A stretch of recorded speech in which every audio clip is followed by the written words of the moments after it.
Hello friends, எல்லாருக்கும் வணக்கம். Welcome to my channel. இன்னைக்கு நம்ம இந்த வீடியோவில் பார்க்க போகிறது அந்த கல்ஃபின் ஹோட்டலுக்கு வந்து செக்இன் பண்ணதுக்கப்புறம் பார்த்தீங்கன்னா எனக்கு டைம் வந்து நல்லாவே இருந்தது.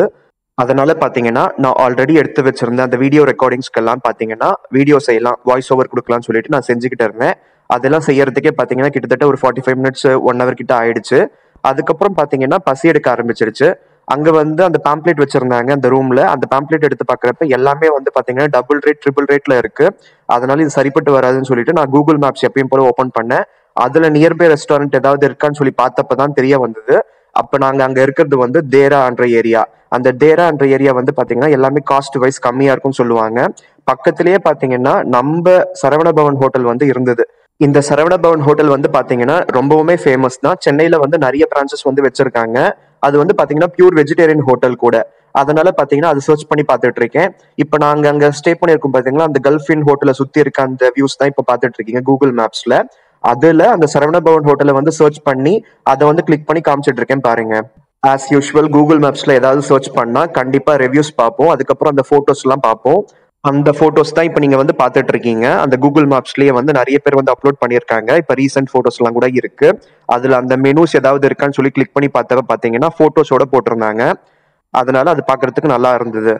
சரி, இப்ப இந்த ஹோட்டல் வந்து போய் சாப்பிடலாமா இல்லைன்னா ஆர்டர் பண்ணி நம்ம இங்க ரூம்ல வச்சு சாப்பிடலாமான்னு தோணிட்டு இருந்தது. கடைசியா பாத்தீங்கன்னா டைரக்ஷன் கொடுத்து பார்க்கலாம், எவ்வளவு தூரம் இருக்குன்னு பார்க்கலாம்னு சொல்லிட்டு நான் கொடுத்திருந்தேன்.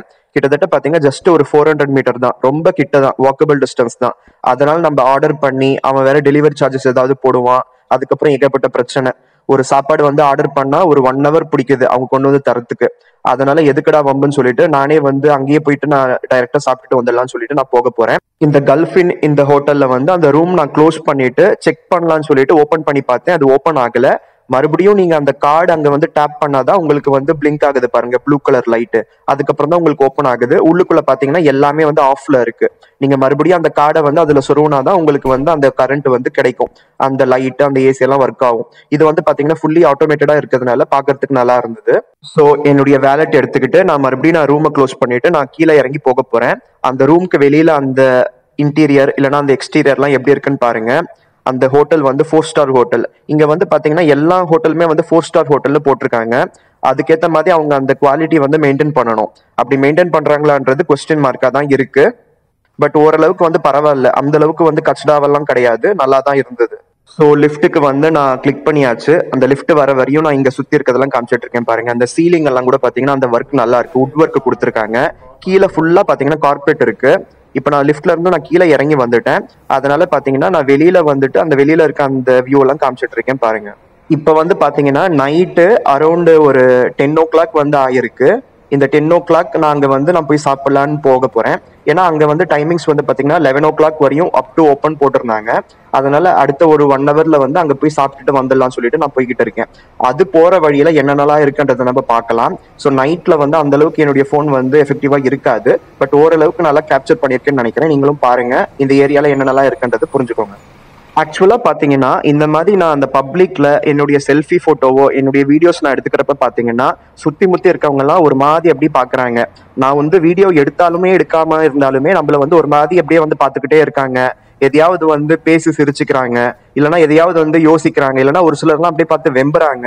இந்த மாதிரி எல்லா டிஸ்கஸ்டிங் ஆக்டிவிட்டிஸ் வந்து எல்லா கன்றாவியுமே எல்லாருமே பண்ணிக்கிட்டு தான் இருக்காங்க. அது எதனாலன்னு தெரியல. இப்ப நான் வந்து என்னுடைய போன்ல நான் எடுத்துட்டு இருக்கேனாமா, என்ன பார்த்ததுக்கு அப்புறம் இவன்லாம் ஒரு ஆளு, இவனே வந்து அவன் போட்டோவை அவன் வீடியோஸ் எல்லாம் எடுத்துக்கிட்டு இருக்கான்னு சொல்லிட்டு எல்லாரும் வந்து அவங்க போட்டோஸ் அவங்க எடுத்துக்க ஆரம்பிக்கிறாங்க, அவங்க வீடியோஸ் வந்து அவங்க எடுத்துக்க ஆரம்பிக்கிறாங்க. இந்த மாதிரி ஒரு சின்ன சின்ன விஷயத்துல வந்து கம்பேர் பண்ணி பாக்குற இந்த ஆளுங்க இப்ப இவனுங்களெல்லாம் நான் கம்பேர் பண்ணேன்னா அப்ப நான் எந்த அளவுக்கு ஹர்ட் ஆவேன்னு பாத்துக்கோங்க. ஏன்னா ஒரு டேலண்ட் இல்லாதவங்க எல்லாம் பாத்தீங்கன்னா ஏதோ ஒரு சிபாரிசுல ஏதோ ஒரு லக்குல வந்து ஒரு பெரிய பெரிய கம்பெனில லட்சக்கணக்குல வந்து சம்பளம் வாங்குறாங்க. அப்படியே வந்து ஒரு ஃபேமிலின்றது வந்து ஒரு சிலர்லாம் பெரிய ஃபேமிலியா வந்து செட்டில் ஆகுறாங்க. அதையும் இல்லாம ஒரு குழந்தை பத்தாது இவங்களுக்குலாம், 2 குழந்தை 3 குழந்தைன்னு இஷ்டத்துக்கும் வந்து பெத்துக்கிறாங்க. அதனால அதுக்கேற்ற மாதிரி பெனிஃபிட்ஸ் எல்லாம் கிடைக்கும் இல்லையா. அவங்களுக்கு சம்பளத்தை தாண்டி இந்த எக்ஸ்ட்ரா பெனிஃபிட்ஸ் எல்லாம் கூட தேவைப்படுது. எல்லா கம்ஃபர்ட்டுமே இருக்கு. ஆனா அவங்க வந்து என்ன நான் எங்கேயாவது வெளியில போறப்ப பாக்குறப்ப பாத்தீங்கன்னா அந்த அளவுக்கு ஹர்ட் பண்ற மாதிரி பேசுறாங்க, காது பட பேசுறாங்க. நம்மள வந்து பாத்துக்கிட்டு நான் உன்னதான் பேசுறேன், நீ வந்து ஒண்ணுமே பண்ண முடியாது, நீ தனியா இருக்க, நீ யார் கூடயாவது வந்தாலும் அவங்கள வச்சு நான் உன்னை வந்து பேச விடுவோம், உனக்கு வந்து எந்த செக்யூரிட்டி இருக்காது, உனக்கு எந்த ஃப்ரீடமும் இருக்காது, we are the free batch, we want to enjoy the world, உன்ன மாதிரி ஒரு நல்ல வந்து இந்த உலகத்துக்கு வந்து சரிப்பட்டு வராதுன்ற மாதிரி நடந்துக்கிறாங்க. ஸோ அப்படியே பேசிக்கிட்டே வந்து நம்ம ஹோட்டலுக்குள்ள வந்து வந்தாச்சு. ஸோ கை கழுவிட்டு நான் வந்து உட்காந்துட்டு இருக்கேன். ஸோ பேம்ப்ளேட் வந்து கொடுத்துருக்காங்க, இதுல அந்த மெனூஸ் எல்லாமே இருக்கு, மெனு கார்டுன்னு சொல்லலாம். இதுல அந்த டிஷ்ஷஸ் அந்த ரேட்ஸ் எல்லாம் நான் காமிச்சிட்டு இருக்கேன் பாருங்க. இதை வந்து நம்ம நாட்டுல இருக்க அந்த சரவண பவன் ஹோட்டல் கூட கம்பேர் பண்ணாதீங்க, அது வேற இது வேற. இங்க வந்து இந்த ரேட்ல தான் இருக்கு, இதை தான் நம்ம வாங்கி சாப்பிடணும். அதனால நான் என்னென்னலாம் இருக்குன்னு கேட்டதுக்கு நான் கேட்ட ஐட்டம்ஸ் எல்லாம் இல்லைன்னு சொல்லிட்டாங்க. சரி மசால் தோசை கண்டிப்பா இருக்கும்னு சொல்லிட்டு நான் மசால் தோசை வந்து ஒன்று கேட்டேன், அது வந்து கொண்டு வந்து கொடுத்தாங்க. நல்லா சூடா தான் இருந்தது, பட் தோசை வந்து ரொம்ப மெலிசா தான் சுட்டு தராங்க. அதனால அந்த ஒரு தோசைன்றது வந்து பத்தாது. ஆனா அந்த சட்னி அது எல்லாமே நல்லா இருந்தது. சேம் நம்ம ஊர்ல எப்படி இருக்குமோ அந்த டேஸ்ட் அப்படியே தான் கொண்டு வந்திருக்காங்க. அதுக்கப்புறம் பாத்தீங்கன்னா இந்த ஹோட்டல்ல வேலை பார்க்கறவங்க எல்லாருமே பாத்தீங்கன்னா நம்ம தமிழ்நாட்டு ஆளுங்க தான். தமிழ்நாட்டுல ஏதோ ஒரு பிளேஸ்ல இருந்து அவங்க வந்து இங்க வேலை பார்த்துட்டு இருக்காங்க. நம்ம உள்ள நுழையிறப்ப பாத்தீங்கன்னா ஏதோ கொஞ்சம் வந்து பணிவா இருக்க மாதிரி நடந்துக்கிறாங்க. அதுக்கப்புறம் வந்து பாத்தீங்கன்னா இங்க உட்காரு ஒரு மாதிரி அவங்க நம்மள டாமினேட் பண்ற மாதிரி, நம்ம எங்க போய் உட்காரணும்னு சொல்லிட்டு நம்ம பாத்துக்கிட்டு இருக்கோம், அவங்க வந்து இங்கதான் உட்காரு அப்படின்னு சொல்லிட்டு கம்பல் பண்ணி உட்கார வைக்கிற மாதிரி பண்றாங்க. ஏன் நான் வேற எங்கேயாவது உட்கார கூடாதுன்னு கேட்டதுக்கு உங்க விருப்பம் தான், நீங்க எங்க வேணா உட்காருங்கன்னு சொல்லிட்டு சொல்றாங்க. அப்ப ஏன் ஃபர்ஸ்ட் கம்பல் பண்ணணும்? தோசை வந்து சாப்பிட்டாச்சு. சாப்பிட்டதுக்கு அப்புறம் பாத்தீங்கன்னா அந்த சட்னி அந்த சாம்பார்லாம் மிச்சம் இருந்தது, அதனால வேற ஏதாவது வந்து வாங்கி சாப்பிடலாம் சொல்லிட்டு நான் ஒரு மெதுவடை வந்து வாங்கி சாப்பிட்டேன். இந்த மெதுவடை வந்து சூடா தான் கொண்டு வந்து கொடுத்தாங்க, அதையும் வந்து நான் திருப்தியா சாப்பிட்டு முடிச்சாச்சு. ஒரு ஃபார்மாலிட்டிக்கு திருப்தியா சாப்பிட்டு முடிச்சாச்சுன்னு சொல்லிக்கிட்டு இருக்கேன். அது சாப்பிட்றப்ப பாத்தீங்கன்னா அங்க வேலை பார்க்கறவங்க எல்லாரோட கண்ணு நம்ம மேலேயே இருக்கு, அங்க சாப்பிட வந்தவங்க எல்லாரோட கண்ணு நம்ம மேலேயே இருக்கு. நம்ம வந்து அதெல்லாம் நம்ம கண்டுக்காம நம்ம சாப்பிட ஆரம்பிச்சா நம்ம சாப்பிட தலையை குனிகிறப்ப பாத்தீங்கன்னா காதுபட கெட்ட கெட்ட வார்த்தை பேசிக்கிட்டு இருக்காங்க. இதெல்லாம் வந்து ஒரு ஜன்மமானே எனக்கு வந்து ஒரு கொஸ்டினா இருக்கு. இப்ப தேலன்னா கொட்டதான் செய்யும், பாம்பன்னா விஷத்தை தான் கக்கும்ன்ற மாதிரி தான் இந்த ஜனங்கன்னா இப்படிதான் இருப்பாங்கன்றது வந்து தெரிய வந்துடுச்சு. இதுக்கப்புறம் பாத்தீங்கன்னா நடந்தது நடக்கிறது நடக்க போறதெல்லாம் நினைச்சா வந்து ஒண்ணுமே வந்து பண்றதுக்கு கிடையாது. இவங்களுக்கு நடுவுல வந்து எப்படி நம்ம வந்து வாழ போறோம்ன்றது வந்து பெரிய கொஸ்டினா இருக்கு. இது மோஸ்ட்லி வந்து எனக்கு வந்து எக்ஸ்ட்ரீம் லெவல்ல போயிட்டு இருக்கு. எனக்கு அந்த ட்ரீட்மெண்ட் எல்லாரும் கொடுக்குற விதமே வந்து வித்தியாசமா இருக்கு. அவங்க வந்து எனக்கு வந்து சேஃப்டி கொடுக்க மாட்டேங்கிறாங்க, ஒரு செக்யூரிட்டி கொடுக்க மாட்டேங்கிறாங்க, டாமினேட் பண்ணிக்கிட்டு நம்மள வந்து ஹர்ட் பண்ணிக்கிட்டே இருக்காங்க. எந்த level of people, low level பீப்புளும் அப்படிதான் இருக்காங்க, ஹை லெவல் பீப்புளும் அப்படிதான் இருக்காங்க. அவங்க எல்லாரும் என்ன பார்த்தா அவங்களுக்கு ஏதோ வந்து மைண்ட்ல ஏதோ வந்து பிரச்சனை ஆகுதான்னு தெரியல, மென்டல் ஆயிடுறாங்க போல. நம்மள பார்த்தா நம்மள வந்து மென்டல் ஆக்காத வரையும் அவங்க வந்து அடங்க மாட்டாங்க. அந்த சரவண பவன் ஹோட்டல்ல பாத்தீங்கன்னா இந்த ஸ்வீட்ஸ் இந்த சேவரிஸ் எல்லாம் கூட வச்சிருக்காங்க, வேணும்னா கூட அது எக்ஸ்ட்ராவா நம்ம பில் போட்டு வாங்கிக்கலாம். சோ அதை தான் காமிச்சிட்டு இருக்கேன், அந்த ரேட் எல்லாம் கூட இருக்கு பாருங்க. இங்க வந்து இந்த சரவண பவன் ஹோட்டல்ல நான் சாப்பிட்ட அந்த மசால் தோசை, அதுக்கப்புறம் அந்த மெதுவடை, இதோட ரேட் வந்து பாத்தீங்கன்னா மசால் தோசை வந்து 12 திராமு, அந்த மெதுவடை வந்து பாத்தீங்கன்னா 6.25 திராமு. இதெல்லாமே டாக்ஸ் எல்லாம் வேற போட்டு ஒட்டு மொத்தமா 18 திராம் 75 ஃபில்ஸ் வந்து வந்திருக்கு. கிட்டத்தட்ட பாத்தீங்கன்னா நம்ம ஊர் கரன்சி கன்வெர்ட் பண்ணா இது கிட்டத்தட்ட ஒரு 400 ரூபாய்க்கு சமம்.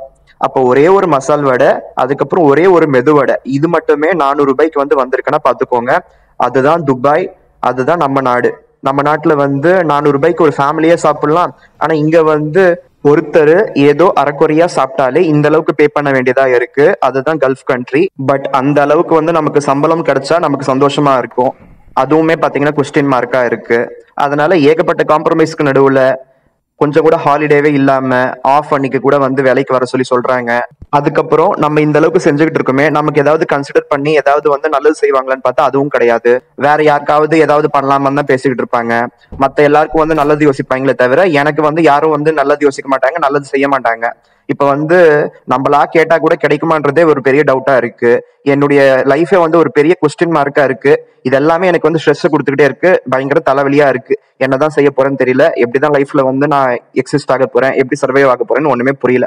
சோ என்னுடைய வீடியோஸ்ல வந்து பாத்தீங்கன்னா கண்டிப்பா பிராக்டிகலா பாத்தீங்கன்னா கொஞ்சம் ஃப்ரஸ்ட்ரேஷன் இருக்கதான் செய்யும். அதை தாண்டி இன்ஃபர்மேஷன் நிறையவும் இருக்கும். அதனால வீடியோ பிடிச்சிருந்தா லைக் பண்ணுங்க, உங்க ஃப்ரெண்ட்ஸ் அண்ட் ஃபேமிலி மெம்பர்ஸ்க்கு ஷேர் பண்ணிக்கோங்க. மேலும் இது போன்ற தகவல்கள் எளிதில் பெற நம்ம சேனலை சப்ஸ்கிரைப் செஞ்சு வச்சுக்கோங்க. So keep watching more videos from my channel playlist. So see you with another interesting video and have a great day. Bye bye.